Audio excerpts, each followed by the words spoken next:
right, hello and welcome to today's session. And we are celebrating Africa Industrialization Day. And Faber Infinite is very pleased to have on board in this particular session Mrs. Chipego Zulu, who is a Vice President, Southern Region of Zambia Association of Manufacturers, and as well is the Legal and External Affairs lead at British American Tobacco. So welcome to our session, Ms. Zulu. It's a pleasure to be here. Lovely, lovely. So you have played different leadership roles for well-known organizations, and we would be excited to hear about your professional growth journey and what you think helped you the most in your career. Okay, so I've worked for the most part in the manufacturing sector, starting, of course, right all the way back in 2011 as an intern for Zambia Association of Manufacturers. And I was given that opportunity, which I took head on, and quickly moved up the ladder, doing membership services, then into policy analysis. After which I did leave the Association of Manufacturers and went into the Regional Network of Agricultural Policy Research Institutes as its first coordinator. And this was a different look at how to industrialize. It was a different look at manufacturing because we went from, the value addition aspect of it right back into the inputs area where you're looking at the actual agricultural products and how that operates in the Southern Africa region. Following that, I did a short stint with the Institute of Agricultural Policy Research right here in Zambia. After which my first love, manufacturing, called me back, and I did rejoin the Association of Manufacturers as the Chief Executive Officer. I do have a very strong passion for industrialization, and I believe that it is absolutely necessary and imperative, not only for Zambia, but for Africa as a whole, when we're looking at ensuring that we're able to achieve our economic growth goals and also alleviate poverty in terms of our people. So after that stint with the Association of Manufacturers as Chief Executive Officer, I did then join British American Tobacco, PLC, here in Zambia. And I think quite key to me was getting that practical experience of how not only a large multinational works, but really how a manufacturing firm operates and how it interacts with its environment, be it the government, external stakeholders in country, out of country, which I believe has been a huge learning experience for me and opened my mind as to how manufacturers in Zambia can actually draw some lessons on how to improve their performance and also then contribute more to the industrialization agenda. In the midst of all of this, I was doing quite a lot on the sidelines. So whilst I'm working with British American Tobacco, I've also been vice president of the Association of Manufacturers. This is my fourth, actually my third year, going into my fourth. And it's just a demonstration of the commitment to contributing positively to industrialization in Zambia. And I also do sit on the board of the Chamber of Commerce and Industry. And again, it's a different perspective, a trade perspective from the Chamber of Commerce to say how do companies do business and how do we support them, be it trade or value addition. So an interesting journey for me. I have sat on other boards, but I don't want to bore you with all of that. So, Yeah, yeah. yes. I'm sure I would not be bored, and I'm impressed of the number of hats that you wear, and and your passion really comes through, for manufacturing and having started right from the level of an intern to where you are. It's really a wealth of experience. So you have served, you've been serving at the Zambia Association of Manufacturers for a long time now, all the way from an intern and in different levels throughout. Could you elaborate how ZAM has played its role in the industrialization of Africa so far? And you could touch on some recent initiatives that promote growth among the manufacturing leaders, especially in Zambia. Thank you for that. Okay, so ZAM is a private sector led association. It's member driven at the core of it. And one of the key beliefs of the association is that industrialization is anchored in an enabling environment, the creation of an enabling environment. And that really speaks to tax and non tax policy. So part of the key initiatives under the association is ensuring that we're able to not only collate the views of manufacturers in the country, but communicate them to the appropriate stakeholders in the public sector or even external stakeholders. So a lot of the work that the association has done is really anchored on being able, first of all, to understand what's going on in our environment, get the experiences of the manufacturers, and then provide guidance as to how changes in tax policy or non-tax policy can actually support the growth of industry. So it's a private sector led institution, as I said, but it covers over 20 subsectors in manufacturing, all from different aspects. It's agro processing, it's chemical engineering, metal fabrication. It goes across the spectrum, really. And with that perspective, I think you get to see that there are different challenges, there are cross cutting issues, and the association plays a key role in being able to bring all those issues together and develop a strategy or a way forward that will support the entire industry. In terms of initiatives that the association has put in place, for instance, we are now running into our 11th annual Manufacturers Week, which is basically a celebration of manufacturing in Zambia.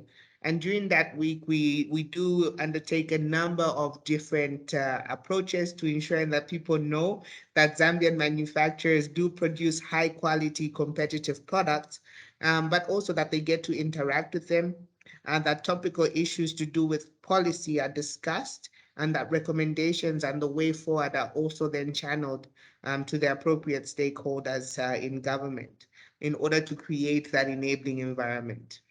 Yeah. So thank you for that. And one of the things that you touched on is the aspect of policies. And from your professional experience, you also have a background in legal and external affairs. Can you please explain what policies should be adopted for driving sustainable and transformative growth in manufacturing? Okay, so I mean, it goes, there's a broad spectrum. Yeah. I'd say there's a broad spectrum of policy approaches that could promote industrialization. But I think very key, I'll start with where we are now as Zambia, right? And there's a keen focus on export-led growth.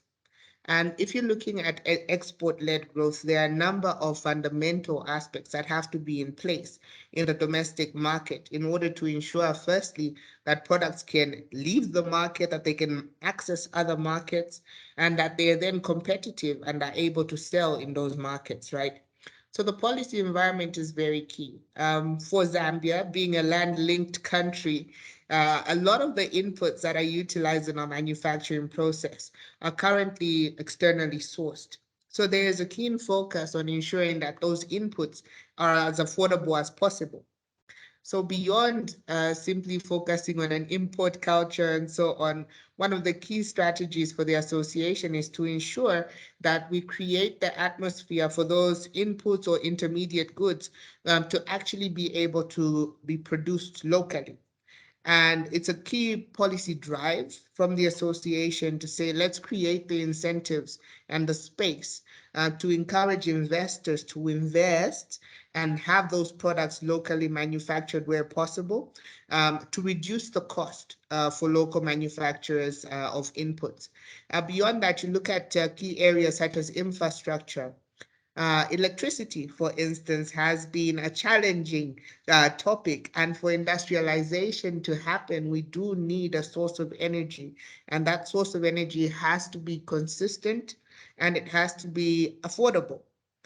So I'm sure you're aware that in the recent past, we've had serious challenges as a country when it comes to erratic supply of energy. But a significant amount of investments have been made in increasing the energy base, increasing the diversity of the portfolio, even encouraging more sustainable practices in order to preserve energy as well. And all of these are key when it comes to reducing the cost of inputs and also enhancing productivity in terms of actual production for manufacturers.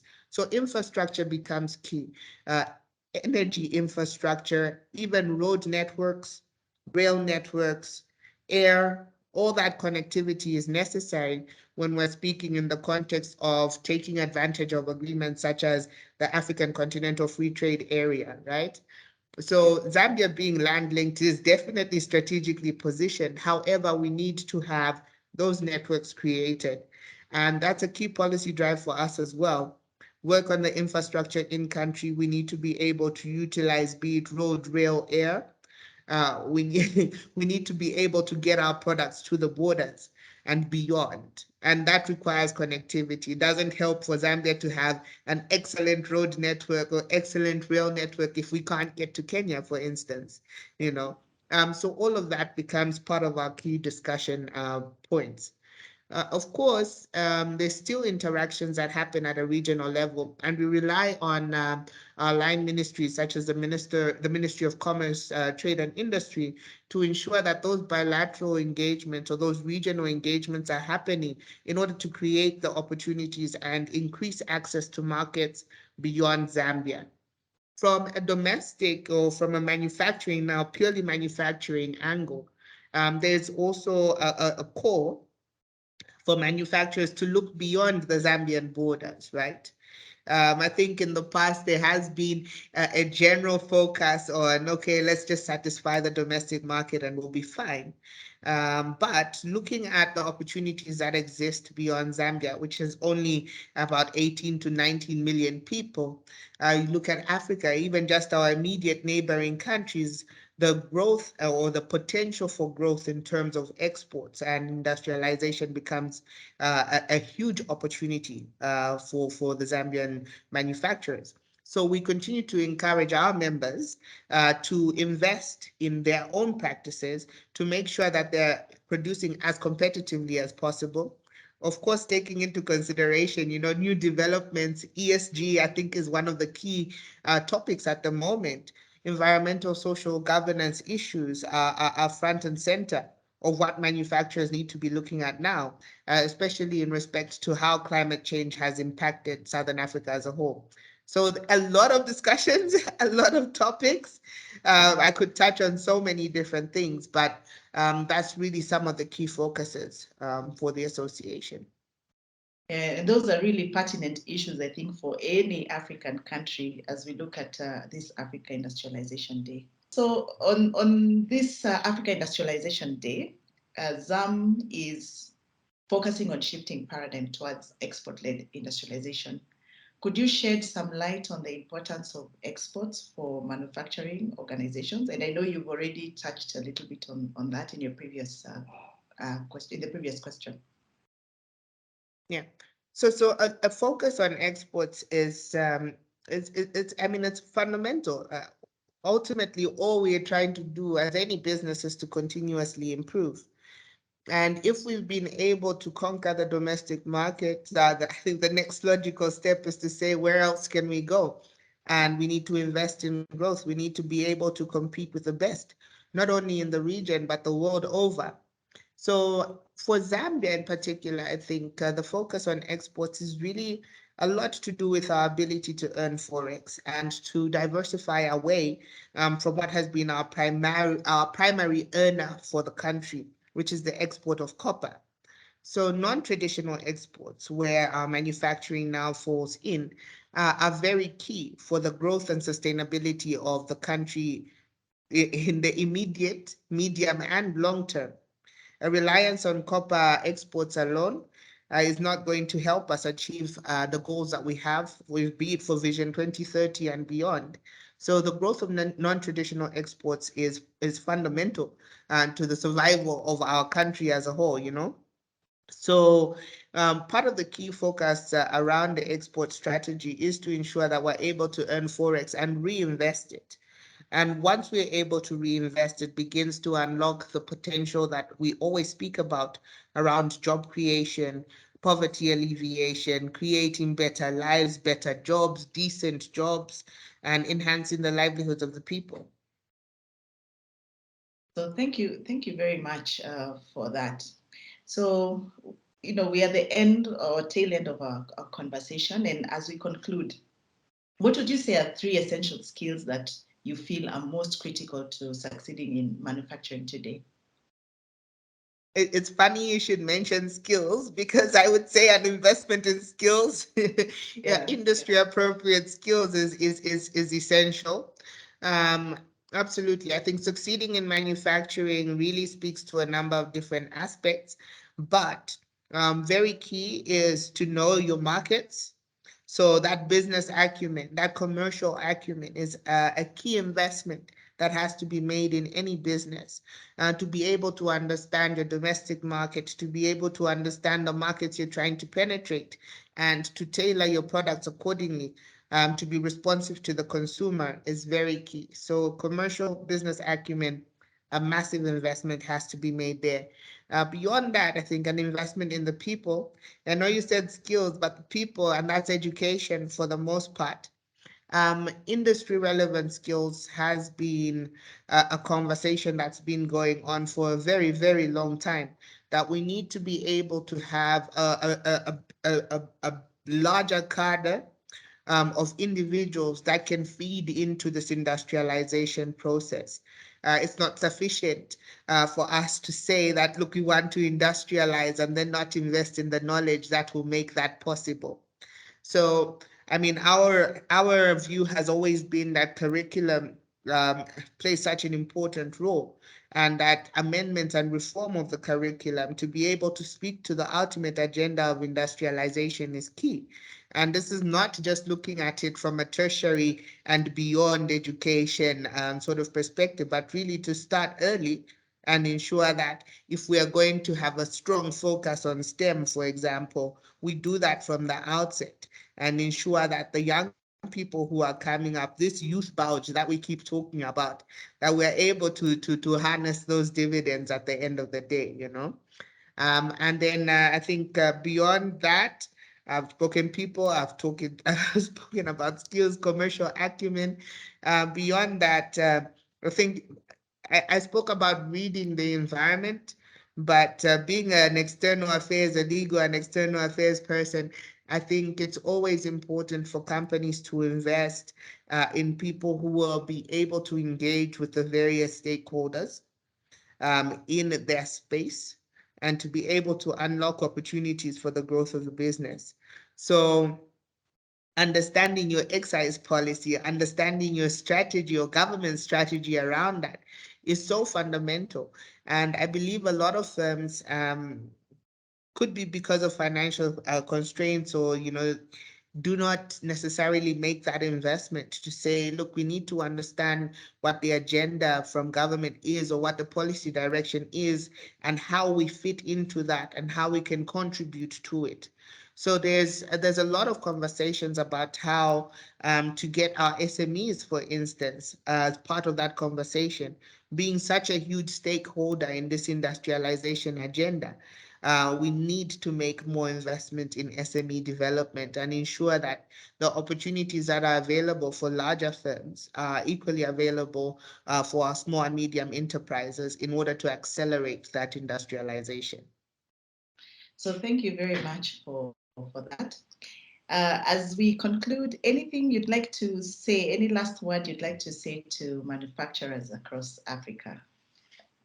I think to manufacturers across Africa, I think there's so many opportunities for us to take advantage of. Firstly, I mean, we're talking about inter-African trade and how that has been fantastically low for so many years. And I think we have a tremendous opportunity with the coming on board of the African Continental Free Trade Area to see how best we can harness our competitive and comparative advantages in the different countries, and we need to be open to the conversations that will allow businesses to grow across the continent. Africa is just as great, if not greater, than some of the leading countries at the moment. So we can do more, we can invest more, and we can achieve the industrialization aspirations that we've set out. We just have to be focused, strategic, and have those conversations at a regional and continental level that will enable us to take advantage of the opportunities. So indeed, Africa can do more and should do more, and with passion, like you have displayed here. I'm very inspired by your passion and your knowledge. We know that we are getting somewhere. So thank you very much, Ms. Chipego Zulu, for being our guest on this series of Africa celebrating Africa Industrialization Day. And on behalf of Faber Infinite, our partners and patrons, we say thank you. Thank you. It's been a pleasure.